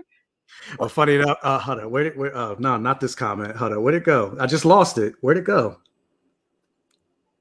Oh, here we go. But yes, because somebody said, talk about WandaVision. Well, I'm so excited to see the twins. But yeah, you must have joined after I mentioned it. Like, I was talking about how excited I was to see, like, when they name dropped Billy and Tommy, like, I got excited as hell. But Frankie's trying to kill my dreams because she's like, she doesn't think the twins are going to make it out of this show. And yeah, I don't. But yeah, like, but I think for the like ever since they first introduced the Kree in Agents of S.H.I.E.L.D. season 1, I was like, oh, we got the Kree. So that means at a certain point they're going to introduce the Skrulls. Wait, if they're going to introduce the Kree and the Skrulls, Hulkling is the child of a Kree and a Skrull. So I'm like, they need to give me Hulkling at some point. And then when you saw the Skrulls and Captain Marvel, and then they introduced, granted, they made her into a woman, but then they introduced Mar-Vell. I was like, wait, Mar-Vell's parent, Hulkling is the child of Mar-Vell. I'm like, done. And then Scarlet Witch and Vision, I was like, that's the parents of Wiccan and Hulk. I'm putting all this up ever since Age of Ultron and they introduced the Scarlet Witch and Vision. I'm like, y'all better give me fucking Wiccan and Hulkling. I've been calling for them for years. So like finally, when they even announced this show, WandaVision, and I was like, oh, because part of me is like, the whole reason I feel like they're doing this show is to give us the twins. Because otherwise, why else would they do this show? To introduce the multiverse so that they can do this Spider-Man movie. You trying to kill my... I'm sorry, y'all. I'm trying to manage y'all expectations. First of all, I've been hurt by Marvel before. Yeah. Because I was going to say, to be fair, though, I do... Even if they do give us the twins as adults, I'm very nervous, and I have a feeling like what I mentioned before. I don't feel like they're going to represent like the gay aspect of Wiccan and Hulkling properly, and then not even just that, but a lot of people don't know that because a lot of people pay more attention to Wiccan, and he gets more play in the comics because he's way more powerful than his twin brother Speed, because Speed is basically just Quicksilver. And even Quicksilver doesn't really get that much play in comics. It's all about Wanda. Who's trying to watch somebody do the combine? But the thing about Speed, Tommy, that a lot of people don't know is he's actually bisexual. Like a lot of people don't know that, and so I feel like I'm more nervous of what Marvel's going to do with him than I feel like they're definitely going to straight wash him, because it's like, oh, we can't have two of the kids be LGBTQ. Let's just put him with Kate Bishop and just pretend, like, maybe mention it offhand. Yeah, it's almost kind of like Deadpool. They say, oh yeah, Deadpool's pansexual, but even in the comics, you've never seen Deadpool with anything other than a woman. Or even Diana. Diana's bisexual, but you've never seen her with anything but like Superman or Steve Trevor or like Batman in the Justice League cartoons. I think, yeah. Or just like they're saying, Star-Lord is pansexual. If we're going straight off what they're doing right now, they called him pansexual, and I didn't even see him flirt with an alien. Nah, yeah, because even in that book, when because I saw that article everywhere, like, oh my god, yeah, representation. It's been confirmed that Star-Lord is pansexual. But then I went to go read that comic. All you see him is like, you see another man like laying on his shoulder and he's hugging him. And that's the pansexual. And he says, "You're my home," or whatever. And I'm like, that's it. First of all, y'all, I hate to break it to everybody. I bet they'll never mention it again. Yeah, I hate to break it to everyone, but you're pansexual if you date an alien. It's done. Aliens are not cisgender. Yeah, aliens are human. Yo, they're not human. So no matter we don't know if Gamora got a vagina. Oh, we don't. We don't know what's going down there. We don't even know, honestly, if she has genitalia. Now she got titties because they be tittying. Yeah. They be tittying throughout the show. But yeah, so like when they said that, I was like, all of them, anyone dating an alien, they're pansexual. A Hulk. So Scarlett Johansson, Black Widow's pansexual because the Hulk is definitely not just human, But I think what people come up again and why people have an issue with that is because they kind of present male or female, though, even if we don't necessarily know. But then if that's the case, then what about like transgender individuals? Yeah, like if I dated only men and transgender men, people would still call me pansexual. Yeah. Right. Like, am I incorrect? No. You're correct. Yes. Done. Yeah, done. Like, it don't matter what if you're not cisgender, then yeah, you pan. Sorry. Yeah. He said, Teddy said, Donald Glover asked an important question. How can you not be pansexual in space? And that's true. I asked James that on his stuff. I know he left. Yeah, because he said he's going live on his own channel. Yeah. I asked the same question. How can you travel space and just be restricted to societal norms? That's why when people were asking, how can Kang the Conqueror be black from Reed Richards? I'm like, are you crazy? Are you crazy? Like, you think Reed Richards ain't out here, you know what I'm saying? Getting a little crazy, or his kids who he's taking across the universe ain't dipping in something a little strange, at least some chocolate. Like, come on, y'all. Exactly. He's a scientist. His whole thing is about experimentation. And Sue too. You mean to tell me the two of them ain't like, oh wait, this alien species, let's literally experiment. Come there real quick. Let me invite you to the Baxter building. So least you could do. You got somebody say, hey Frankie. Land Party Studios, Do you know who that is? Land Party? Yes. Yeah, I don't know. Gaming experience. You guys need to check them out. They're not on YouTube heavy, but they're definitely on Twitter. Their Twitter's hilarious. I'm gonna check them out after and their Instagram is hilarious. But yeah, Ronald called Wiccan Asgardian. And funny, that was a joke that they did in the comics, because when he first arrived in the comics, before his name was Wiccan, he called himself Asgardian after Thor, because before he realized, not Asgardian but Asgardian, and that was before he realized he had magic, his powers manifested where he only had the ability to shoot lightning, And so calling him, so he called himself Asgardian. But then somebody was like, if you're gonna cut, because he wanted to be known as a gay superhero, and so I think it was Jessica Jones that was like, you might want to change your superhero name if you want people to know that you're also gay, because you know the whole Asgardian, people are gonna call you Asgardian. Yeah, so people call you that regardless. people call you that regard. I mean, shit, like. Even me being called Black Gay Grant, it's not necessarily the same thing, but being called Black Gay Comic Geek, I get messages all the time saying, "Are you gay? Are you truly gay?" That's funny. I literally got somebody say to me that I'm not actually gay. I'm just calling myself this and pretending to be gay for clout. And they went through your page? That's what I'm saying. I'm like, clearly you ain't.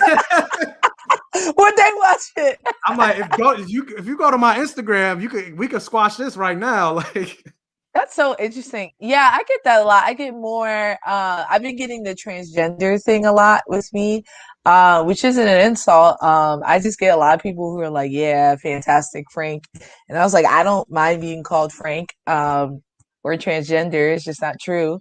But yeah, I think people find whatever they can to like switch your name and call you whatever they like fits their mind, you know? Yeah, but they're also quick to try to not feminize, masculinize black, especially black women. Like even you think about Michelle Obama, granted, we're getting way off topic, but I'll say this real quick. But like you think about Michelle Obama, they used to call her like a man because of her arms and she used to work out. Even Joan Rivers would, before she died, would like jokes say Michelle Obama is trans, she's really a man, or calling her a monkey and all that other stuff. Yeah, with two kids that look exactly like her. Serena Williams, they do all of that, like. Or Meg the Stallion right now, and which is always blows my mind. Like she's tall, but like who's more? This is literally the woman y'all been building in your heads, and y'all calling her a man. I think, especially when you're good at your craft, they need to like attribute it to like only men could be that good.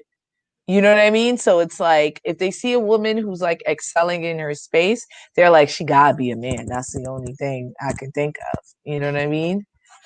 But let me address this real quick. Then go back to, because I don't want to get into the politics, because I'll go on a rant about that. But Teddy said now your moist gifts make sense now. And no, the reason I'll say this real quick. The reason why I do that a lot, because I'll say moist on a lot of people's stuff, because a lot of people don't like that word, and I hate that word. Exactly. And I find it funny how people hate that word so much that their reaction. So I'll just be like moist. No, I love that you do that. Like I say that to people, like, I hope your mom eats a cake and she describes it as moist. Like I just feel like that's just such a dirty thing to hear. Yo, this is jokes. But now everybody's saying it to you. People hate that word. But yeah, jumping back, like now going back to Marvel, there's another comment that Jamie said. Iron Lad is not really a present character. His whole purpose being Kang, so he's there, he'll be black. No, that wasn't a question or a comment I wanted to address. Where was it? Where'd it go? Oh, here it is. I love how if we get an Iron Lad, he's going to be black. Young Avengers kind of lacking on racial diversity. Yeah, that's true. I mean, for the most part, all they really had is Patriot. You always got to have the one token black person. So if they do end up doing Young Avengers, and now we got Kang, and they introduce a young black Kang the Conqueror, so we what end up having basically two black characters on the team. So yeah, hype for no reason. Nah, they gonna do Kang is old. Kang is old. Okay, Jonathan Majors is not a young man. No. There's Kang the Conqueror, but then there's a younger version of him, because he's all about time travel. Have they announced him? They ain't announced a lot of things, but we know we getting it. That's what I'm asking. They ain't announced X-Men, but we know we getting X-Men. No, they have in some capacity. They said like we're gonna do an X-Men. Chill. And plus we got Riri coming. But they announced Riri. Y'all, I just hate to see y'all, I mean, because if I'm wrong, then we get a nice surprise. If I'm right, y'all gonna be butthurt. I mean, I will be. But I don't know. I just feel like the writing is on the wall. Didn't they all but say Adam Warlock's name, only to not introduce it? Yeah, but that's also because we still haven't gotten Guardians of the Galaxy 3 yet. Oh, come on, Remember, y'all. no, because he's supposed to come and guard it. But remember the whole they fired James Gunn, then he went off to do Suicide Squad, then they rehired James Gunn. So now we gotta wait. They set it all up in Guardians of the Galaxy 2 for Avengers Infinity War. I thought he was gonna come out.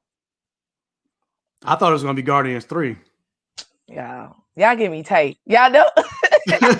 Like you get me tight. It's the same thing, y'all. It's done. Y'all done. But yeah, like let me see if I could pull up what the guy looks like. Do you like the Patriot casting? It's basically confirmed that the actor was wearing a Patriot t-shirt like a year ago. A few people confirmed it. I mean, who's the actor? I've never seen him in anything, so I can't really comment on like his act. I mean, if he does a good job, that's fine with me. I'm about to pull. Let me see if I can pull it up right now. Already know I'm looking. Of course, all these white people for the Patriot. Mel Gibson up here. Elijah Richardson. Yeah, Elijah Richardson. This is yeah. Oh, so you already pulled it up? Yeah, I'm a Google clean. Hold on, I'm gonna share my screen, and it's also for the audience too, so they can see what he looks like. So this is Elijah Richardson. You see him right here? Oh, yeah. This is what he's supposed to. Freckles. This is what he's supposed to look like. And I mean, it's whatever. I don't really have any thoughts. I'm not mad at it. I don't know him from anything. So, and he looks fine. I prefer somebody a little bit.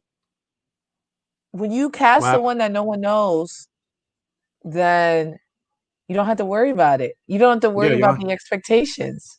Yeah, you don't have to worry about it. Plus, I've come to the point where when they announce casting, I don't judge it anymore because I've been proven wrong so many like time and time again.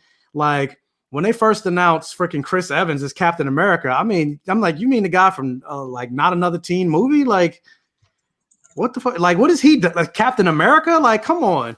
Or Johnny Storm before then. That's why I doubted him. Because Johnny Storm. Yeah, Johnny Storm too. Or even like, granted, the show ended up being trash, but like Grant Gustin as Barry Allen. I was like, you mean the gay antagonist from Glee that tried to steal Blaine from Kurt? He threw a slushy with rock salt in it and tried to blind my man. Yeah, he tried to blind Kurt. That was the most stuck shit I've ever seen in my life. I was like, yo, the high school Glee Club that serious? I was like, this guy's gonna be like, nah, fuck that. And also, don't judge The Flash. Like, I get it, it's been booty for like 6 seasons, but season 1 is so good that I'm still watching The Flash. That's why I said like it's now trash, but especially that first season. But the first 2 seasons, like. But this is another thing. Mo's Tube said America Chavez looks 12, but not very brown. Yeah, the actress is 14, so you're pretty much right. And yeah, that's the thing I don't like, and I'm also nervous about, especially when now the Marvel, because everybody's like, oh, the MCU now they got Storm and things. We're finally gonna get Storm being played right, and justice done to Storm. And with these casting announcements with like America Chavez and even Kamala Khan, I'm like. These are the two like light. No, she got some melanin, but she ain't that brown, not compared to Kamala Khan, but America Chavez, like if you look at pictures of America Chavez in the comics, she is a brown-skinned Afro-Latina woman.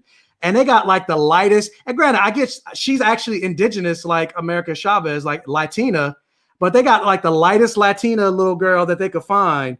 Which I thought they was gonna put up me. Yeah, exactly. I'm like, no, like, yeah, somebody that looks like you, obviously younger, but like you should have been. Not obviously younger. No, I don't mean it like that. I don't mean it like that. But like, cause she's 14. I know what you mean. So they're gonna go that route. Yeah. But somebody your complexion should have been fucking America Chavez. Shot. And you are Afro Latina, so no shot. But like. That's the thing. Like before, I didn't hear Afro Latina until like 5 years ago. Okay, even like Afro Latina actresses, y'all forget this. Rosario Dawson didn't get Latina until like 12 years ago. Frankie 21. Thank you. Thank you. But yeah, I like was about to say, wait, for no, you're not 20. You told me I was like, wait a minute. yeah, I am actually a vampire.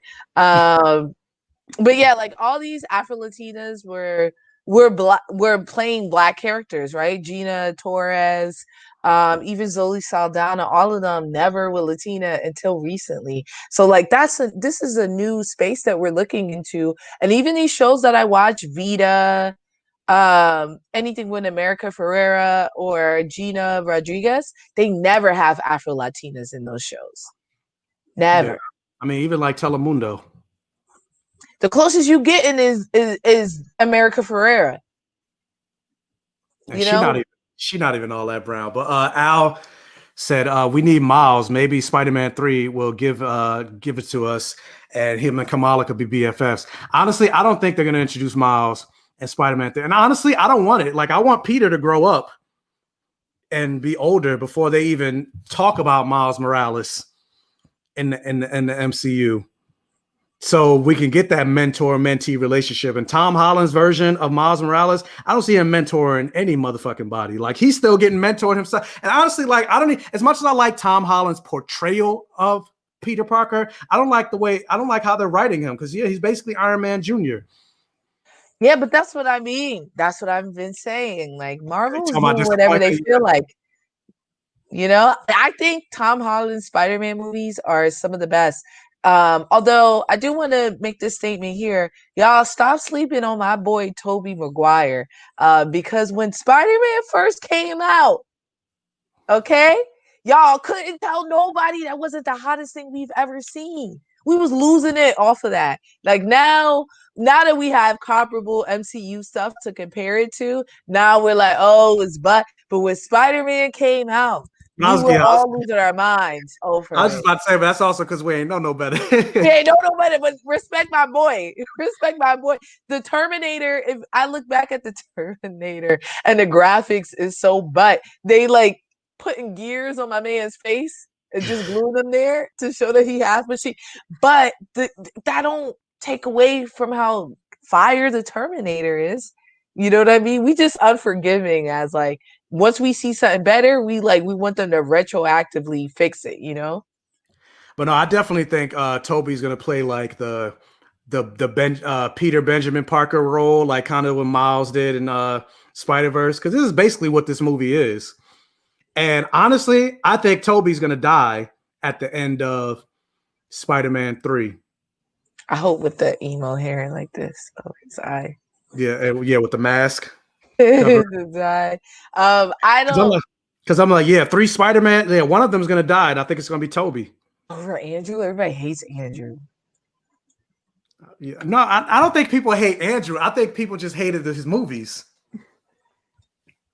No, we don't like him. That's why he hasn't been cast at anything else, right? Has he done something?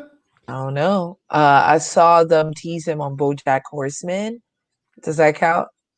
I know he was on Broadway for a little bit. Dang. I love Broadway. But I mean, a lot of actors do that. They go when they go do Broadway to like work on their child, especially if they come from the theater. Oh, but he didn't not a musical. He did like a short run or something, right? Yeah, no, it wasn't a musical. It was like I believe it was Angels in America. Was that good? I didn't see it. Oh, Ron is saying, somebody get the keyboard. Ron is out here talking crazy about Toby. And then Andrew? He said Andrew was the best, but nah, we can't agree with you on that one, bro. I mean, someone get me from this coffin, please. Andrew, yeah, no. I like Tom. Yo, I like Tom. I'm not gonna say I feel like Tom is the best Spider-Man. Yeah, he said Ron is capping. That's true. Ron is capping real hard. He think Andrew about to call him. Cabin. I think Toby was a better Peter Parker. I feel like Tom is a better Spider-Man. I was gonna say, are you talking about between the two of them or all three? Of all three, I don't think Andrew's better than any of them in anything. But I think out of the two of them, I think Tom is a great Spider-Man. I think but he's too cool. Like I didn't feel that nerdiness. That scared. Oh, Peter Parker. He copped the two baddest bitches Yeah, in the I class. mean, Andrew was suave as hell. As I was Not like, Andrew. that's I'm talking about well, no, Tom. well, no, I was talking about Andrew being too suave for like a Peter Parker. Agreed. And he was too tall. I don't know. But yeah, off rip, I was like, come on, man. Versus Toby, I Yeah, he's remember when still they showed look him at him. slow. He's still capping. He's like, no one knows Spider-Man more than me. His opinion is greater than everybody else's. Because his name, Uh, because his name is you don't read comics. yeah, but that's because Ron is from Brooklyn. If you guys ever encounter a Brooklyn nigga, he always knows, excuse my language, that's the last one, I promise. If you ever encounter a Brooklyn man, um, that they're always gonna say no one knows more than me. It could be about But I soda. mean, but I do got to give them. Peter did always have bit like he always But that don't was know work, don't but know that was like. work. That was work he put in. Peter But ain't yeah, just, but like it wasn't an not like abundance. not just Gwen Stacy and Mary Jane, because those are the only two that the movies reference, but like Gloria, I think Gloria something, I can't think of her name, but like Betty Brant, Liz, like he always had His landlord's daughter, didn't he date her too?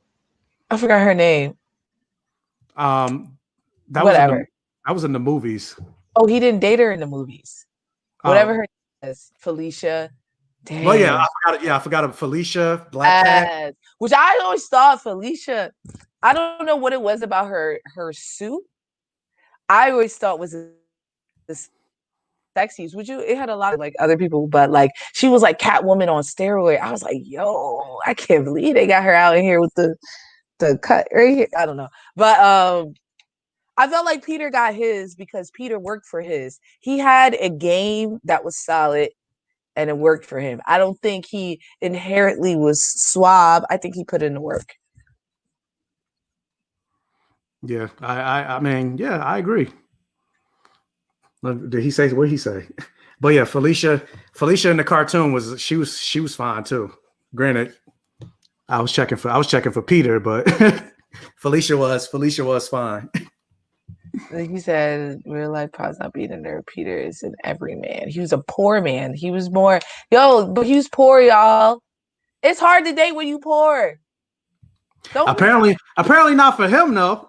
What he's saying is not that he was being a nerd, but I'm saying is like he was poor, and that's an issue. Now that's why Mary Jane was attracted to her because she too was poor. She was like a fast girl from Hollis. I don't know. But like, so I don't know. Um, and he's saying which Peter? Which what are you talking about? Oh, Which he's Peter? asking Ron. Mm-hmm. I don't know, man. But yeah, I don't know. But going back to because I know you originally told me you only had an hour, so we'll get out here in a little bit. But go so real wrapping it up a little bit. So going back to WandaVision, what do you kind of think based on the end of this episode is going to happen, or you want to see happen going forward, either in the next episode or just in general? Like, how do you think the series is going to end? Like, what do you think? Like, what are your predictions, basically? I don't. Okay, so my biggest prediction, which I mentioned earlier, is I think it's gonna end with Doctor Strange. I think he's gonna roll up and be like, "What the fuck is going on here? Let me fix it." And they're gonna create the multiverse. I think that there isn't one yet. What I really would like to see this next episode, which I'm hoping they will show, is like Monica figuring out what happened on the inside and her like debriefing what's going on, and us getting a little bit more insight on like what's going on with Wanda. Because I mean, it is immersive, right? We started in this reality and we don't know how she got there. We don't know what happened to her after Tony's wedding. Like, we don't know what's going Yeah, through we her don't know mind. none of that. How she? Yeah. Oh wait, not this one. But yeah, Big Kid Al. Yeah, so next week is going to be the 80s, and it's been confirmed that they're going to focus on the show Family Ties, which I've never heard of. So I would have to maybe look that up after this live stream is over. I've never heard of Family Ties, and then I think what they said 90s was Roseanne, and then the 2000s is Modern Family. Dang. Modern Family won the 2000s. Yeah, I think it came out in 2010. Or I don't know. Modern Family's been on for a long ass time, and that shit's still on. No, I mean it makes sense. No, they canceled it. It's done. Oh, it's done? Mhm. Oh, but yeah, I don't know. But yeah, Al, every episode is going to take, because it's 9 episodes, so every episode is going to be a new decade. So we did the 50s, the 60s, the 70s. Now, yeah, next week's the 80s, then 90s, yada, yada, yada. She probably learned a few tricks after destroying the Mind Stone. I don't know. Maybe what if she took some power from the Mind Stone after she destroyed it? Well, I mean, they said that she got her power from the Mind Stone. So See WandaVision it would be funny to see WandaVision in the office. Yes, that's a better, or Parks and Rec. I don't know. Modern Family makes sense though because they're all about family, you know? Yeah, because I feel like every show that they do is family. Because you think about Dick Van Dyke, it was all family. Bewitched, you know, she had Darren, and eventually she had kids. Her Family Ties was Michael J. Fox. Yeah, I don't know. I've never heard of it, but whatever. Yeah, that's where he got before. I'm assuming that's where he got to start before Back to the Future, because Back to the Future came out in 85, I think, or 84. And now this is the whitest show I've ever seen. Oh my god. I mean, aren't they all? It's extra white though. That's why like when Geraldine showed up in the second episode, and she was like, I don't know what I'm doing here. It's like, yeah, because you black. Wasn't no black people in Bewitched back then. Oh, and I liked how they didn't make it like, no, yeah, I'm glad they didn't. Wasn't rude to her because she was black. I'm like, thank God. I'm glad they didn't do that. Right, because it's her reality. It's Wanda's reality, and she's not. At least I don't think is racist. So, you know, you never know with white women, but you never know. Right? I was about to say, well, I mean, she is white. You never know, but so far. Plus, Geraldine she's the only black one on the show. She did kick her out. She did kick her out, but the black guys. But I was gonna say, well, we do got Herb though, so holding us down, man. That's because Herb ain't trying to fuck up that word. Herb ain't asking no questions. You see, he's like, I'll see you later, Vision, because what's her face was like, because he was about to say something when he was like, that's because we're all. She looked at him. She was like, don't. And then he was like, I'll see you later, Vision. Yeah, he's like, because your girl be wilding. Yeah, he's like, nah, Wanda. I ain't trying to catch that smoke from Wanda. She gonna rewind and she gonna fuck me up. So I ain't trying to do that. And also Easter egg, Herbert. That's actually the name. If you know about Wanda's history, that's actually the name of the why am I drawing the blank? The High Evolutionary person that raised her before she found out she was Magneto's child, which they then retconned again. I was just talking to somebody about that. Comic books are so lazy. They're lazy. Oh, same question to you. What do you think is coming? Honestly, I feel like the show is kind of what I mentioned, kind of the same thing. What I mentioned earlier.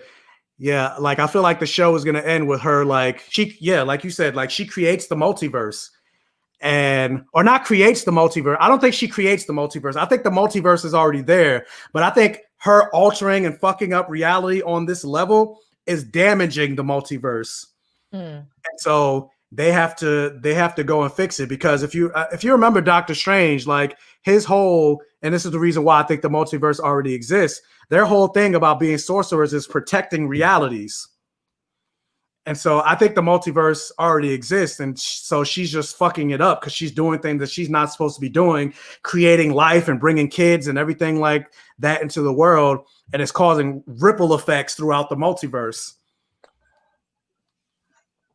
And then I also think the show is going to end like she kind of almost snaps in a way, because she has to make the choice by the end of the show to give up Vision or them babies.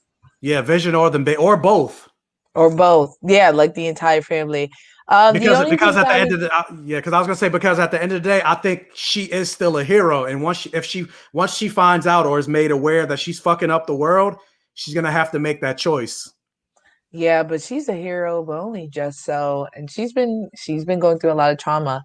Um, what do you think about the multiverse is I don't think there's a multiverse yet because I feel like they talk more about time than they do with realities. So even like Doctor Strange is protecting time. Like his prediction was like ways that time can go, but it wasn't like these are all realities, right? Because Karen if Karen Vision. because if that was true, when he talked to Tony Stark about the one choice that would like make it happen, right?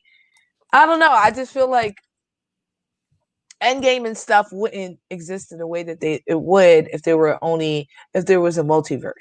It would change the game.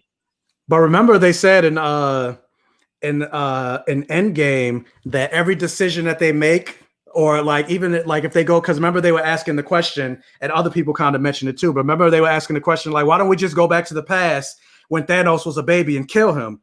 And they said that doesn't work because every decision that you make, or if you go back to the past and change things, it creates an alternate universe or alternate timeline. And so No, everything. it's your timeline. They were saying it's your timeline. So like you going to the past is your future, was what they said. I think Well, no, because verbatim. Future, remember, you can't change things because now your present is now the past. Your present now is now the past. well, no, So because you can't go back. remember when Bruce Banner was talking to the Ancient One, and she did that like thing, and she said it like diverges because she said if you bring, because she didn't want to give him the stone, because she said if you take the stone out of my timeline, it's not going to be in my, and it creates an alternate reality or alternate ripple effect from my time. It's not going to affect you, but it's going to affect me. Right, because of what they were saying. You going back to the past is now your future, so it's not your past. But they avoided that because he brought it to the exact same moment that he took it. So it's as if there was never any stone. You get what I'm saying? Or so they say. Endgame got problems because I got questions about that. Because also Yeah, because Wanda I'm like, destroyed the Mind Stone. Wouldn't that have destroyed reality right then and there? Because she destroyed the Mind Stone. well, she destroyed it in Infinity War, but remember Thanos. Right, but in the like 10 seconds that it was destroyed, reality should have unwinded. You get what I'm saying? Yeah, it should have, but writing movies. But I was gonna say, like, going back to Endgame and Captain America bringing things back, I have questions about that because I'm like, all the stones were stones at that point. So I'm like, how the fuck did Captain America turn the space stone back into the Tesseract? How did How did he how did turn the he Mind Stone move? back into Loki's staff? How did he get back the fucking Soul Stone? That's what I was gonna ask. And why did she come back? I don't know. And then, like, he went to this planet and had a whole conversation with the rest. You mean to tell me him and the Red Skull ain't scrapped? Yo, fat. I think the Red Skull probably hit. He was like, yo, I can't be fucking around with him. He crazy. So I'm like, I got questions about that, but I'm also curious about the Loki series because Loki's supposed to deal with time as well and things. But yeah, I do think Mephisto is going to show up at some point in this show. Yeah, I don't know. I think Marvel loves to do Easter eggs for comic book fans, and I'll more times than not, they don't follow up with it.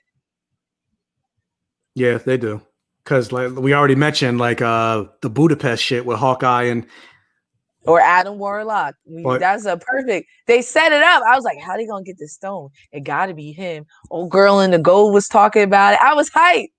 I should name him Adam. She literally said the man's name. She literally said his name, and y'all, give it up. Give it up. But I mean, I don't really got much else to say because it's all going into the 2 hour. Hold on, let me address this comment. Which, according to Endgame logic, there is a reality where the stone was taken from the past and not returned at an equal timeline where it was returned, as well as a time where the ancient one didn't give Bruce the stone. So basically, what I got from that is he's saying it's a lot of reality.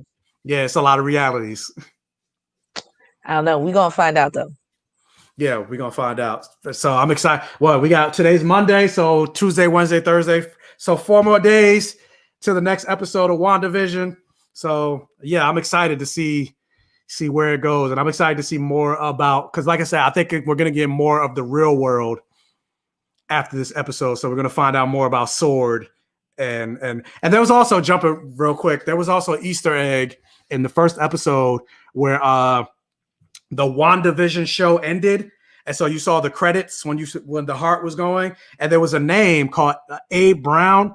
And I was like, are these real credits, or are these like, is this an Easter egg or something? And so it turns out that Abe Brown is actually a character in Spider-Man, and he's one of Peter Parker's homemates, classmates that survived the snap. And so now he's old enough, or maybe he's a SHIELD agent. And so maybe he might be a character that you watch, because if you remember at the end of that episode, you saw somebody actually watching the WandaVision show. Yeah. And I'm assuming that's Sword. I don't know.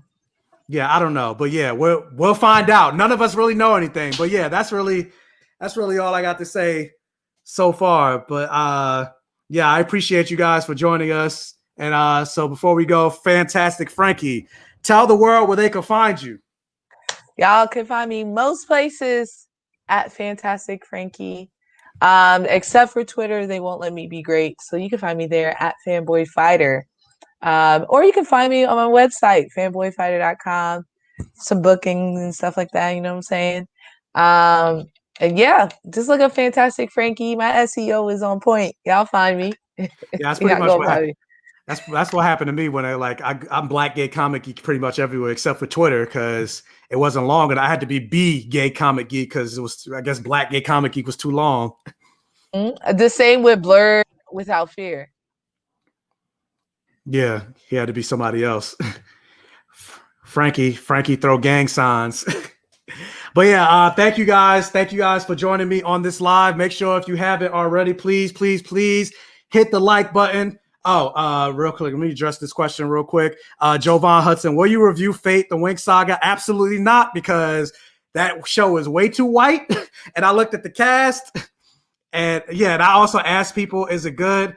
And it was like, no. And then they said it was too white, and I was like, that's all you got to say. So I may watch it, maybe. I'm not, probably, but I'm not. Yeah, because I heard they like whitewashed a couple black characters, and so I'm like, I'm not watching that trash. Like a glitter in there either. I don't know why, but that got me really tight. So yeah, guys, I will catch you guys for my next WandaVision review. Maybe I'll go live again. And so just be on the lookout for that. And thank you all for joining me. And have a wonderful, wonderful Monday night. Ciao. Bye.